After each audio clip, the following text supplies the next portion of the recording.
थोड़ी देर तक तो मैं उसकी हरकत का इंतज़ार करता रहा, लेकिन ऐसा लग रहा था जैसे वह गहरी नींद में सो रही है। फिर मुझ में और भी ज़्यादा हिम्मत आ गई। उसने अपने ऊपर चादर ली हुई थी, पर मैं चादर के ऊपर से ही हाथ लगा रहा था। 15 मिनट तक मैं ऐसे ही चादर के ऊपर से हाथ लगाता रहा, लेकिन उसने कोई इशारा नहीं किया। कमरे में एक तो बहुत अंधेरा था और बाहर से तेज़ बारिश की आवाज़ का शोर था। अब मुझ में और हिम्मत आ गई थी और मैं थोड़ा सा और आगे खिसक गया। अब उसके और मेरे दरमियान का फ़ासला बहुत कम हो गया था, मगर जैसे ही मैंने अपना हाथ उसकी चादर के अंदर किया तो उसने फ़ौरन मेरा हाथ पकड़ लिया और फिर ऐसी जगह रखा कि मैं खुद को रोक नहीं पाया। 12वीं का एग्ज़ाम देने के बाद मैं फ्री था और अभी सिर्फ आराम और घूमने फिरने के अलावा मैं और कुछ नहीं सोचना चाहता था। लेकिन मुझे फ्री देखकर घर वालों को सब काम मुझसे ही कराने याद आते थे। कभी सब्ज़ी ला दो तो कभी दूध ख़त्म हो गया है, मगर मैंने जो जो सोचा हुआ था वैसा कुछ भी नहीं हो रहा था। इस खाली वक्त में कुछ मज़े करना चाहता था और ये सारा वक्त गुजारना बहुत ज़्यादा मुश्किल लग रहा था। दोस्तों के साथ घूमने का प्रोग्राम बनाया, लेकिन सबकी किसी न किसी मजबूरी की वजह से वह भी ना हो सका। लेकिन मम्मी ने मुझे कहा अपनी चाची की तरफ चले जाओ, मुझे कुछ चीज़ें भी भिजवानी थी।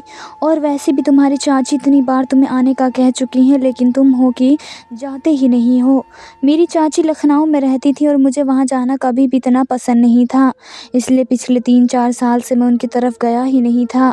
वैसे तो मैं इनकार कर देता, लेकिन फिर मैंने सोचा कि घर पर रहने से तो अच्छा है कि चाची के घर ही चला जाऊँ।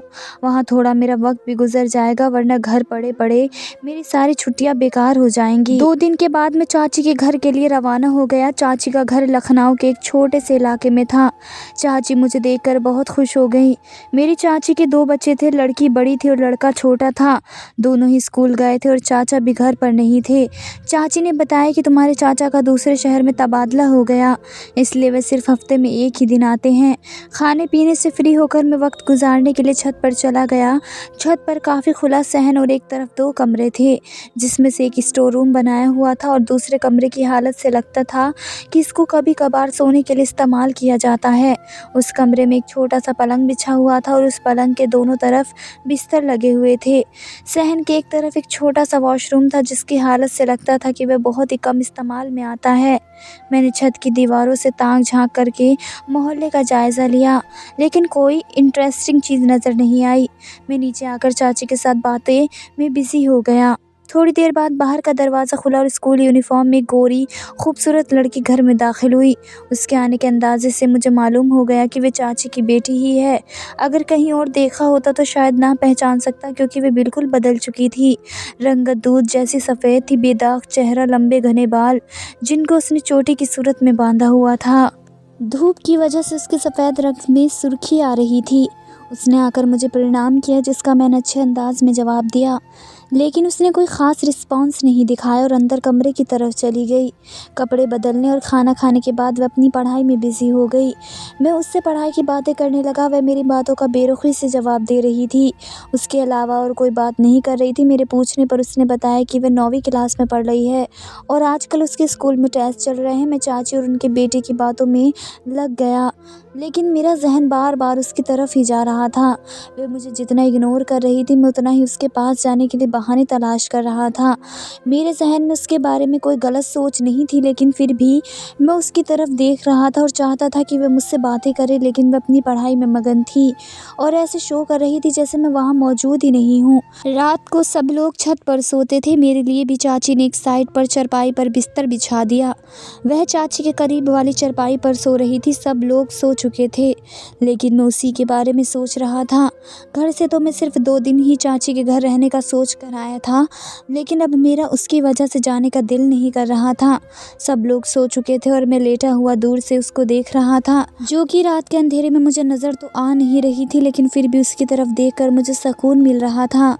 न जाने रात के कौन से पहर मुझे नींद आई। सुबह चाची के जगाने पर आँख खुली तो सबसे पहले मैं उसको ही देखने लगा, लेकिन तब तक वे शायद स्कूल जा चुकी थी। सारा दिन उसकी वापसी का इंतज़ार करता रहा, लेकिन वापस आकर उसने कल वाली रूटीन जारी रखी।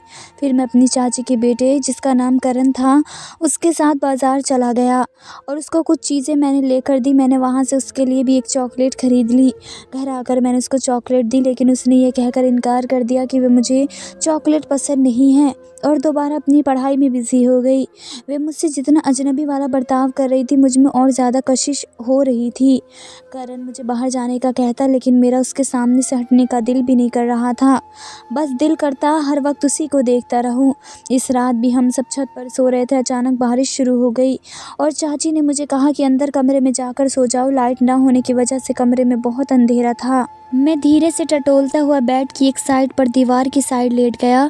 मुझे लेटते ही नींद आ गई। थोड़ी देर बाद बादल गरजने की वजह से मेरी आँख खुली तो मुझे महसूस हुआ कि मेरे बाजू में कोई और भी लेटा हुआ है और लाइट भी अभी तक नहीं आई थी और कमरे में बेहद अंधेरा था।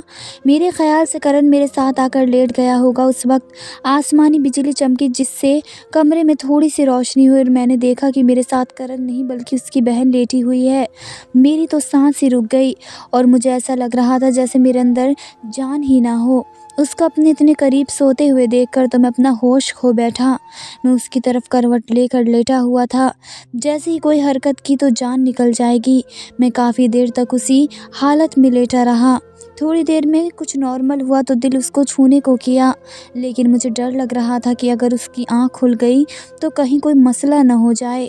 मुझे अंदाज़ा हो गया था कि कमरे में अंधेरे की वजह से वह यहाँ आकर लेट गई है। अगर उसको मालूम होता वह कभी भी यहाँ न लेटती। मेरी किसी भी किस्म की हरकत करने से पहले ये समझना ज़रूरी था कि वह गलती से यहाँ लेटी है या जानबूझकर। मैं नींद में करवट लेने के अंदाज में अपना हाथ उसके बाजू पर इस तरह रखा कि उसकी आँख खुल जाए। मेरा हाथ ने जैसे ही उसको छुआ तो मेरे अंदर जैसे एक अजीब सा करंट लगा हो। उसका बाजू किसी रेशमी तकिए की तरह नरम था। मेरे प्लान के मुताबिक मेरा हाथ लगने से उसकी आँख खुल गई तो फ़ौरन उसने मेरा हाथ पीछे किया और उठकर बैठ गई और अंधेरे में ही गौर से मेरी तरफ देखने लगी, जैसे ये अंदाज़ा लगाने की कोशिश कर रही हो कि उसके साथ कौन सो रहा है। मैं ऐसे शो कर रहा था जैसे गहरी नींद में हूँ और मुझे आसपास दुनिया की कोई खबर नहीं है। मेरे हल्के हल्के खर्राटों से उसको मालूम हो गया कि वह करण के बजाय मेरे साथ सो रही है। उसने जल्दी से अपनी चादर उठाई और पलंग की दूसरी साइड पर जाकर लेट गई। मेरी ठंडी सांस भरी और अपने आप को कोसने लगा कि उसको जगाने की क्या ज़रूरत थी। ऐसे में कम से कम वह मेरे साथ तो लेटी हुई थी। अब पता नहीं ऐसा मौका दोबारा मिलेगा या नहीं। अगले दिन उसने पहले जैसा ही बर्ताव रखा। ऐसा कुछ नहीं लग रहा था कि रात की बात पर कुछ रिएक्ट कर रही हो। आज तो वह थोड़ा परेशान लग रही थी और पहले से भी ज़्यादा पढ़ाई में बिज़ी थी।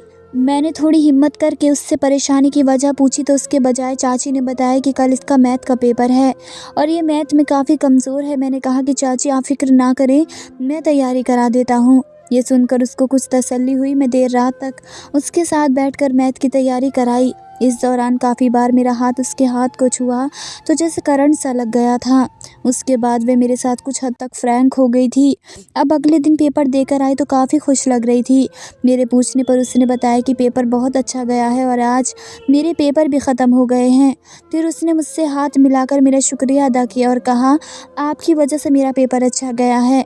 उसका नाजुक हाथ अपने हाथ में लेकर मैं तो अपने आप से ही बेगाना हो गया था। उसके बाद तो मैंने उसका बिल्कुल ही अलग रूप देखा।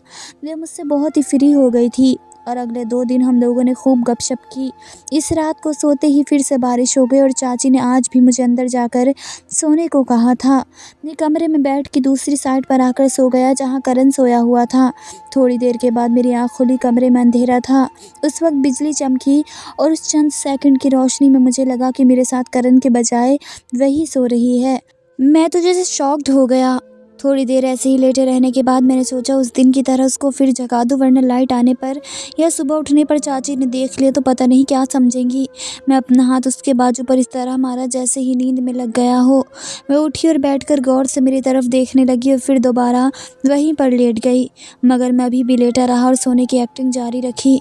मैं दीवार वाली तरफ था और वह पलंग की तरफ। हमारे दरमियान फासला बहुत ही कम था, मगर अब मुझे समझ नहीं आ रहा था कि क्या करूं। मैंने सोचा कि उठकर दूसरी तरफ सो जाऊं, लेकिन फिर वहीं लेटा रहा। 10-15 मिनट तक ऐसे ही लेटा रहा। फिर थोड़ी हिम्मत करके अपना हाथ आगे बढ़ाया और उसकी कमर पर रख दिया। हाथ रखते ही जैसे मुझे न जाने क्या होने लगा।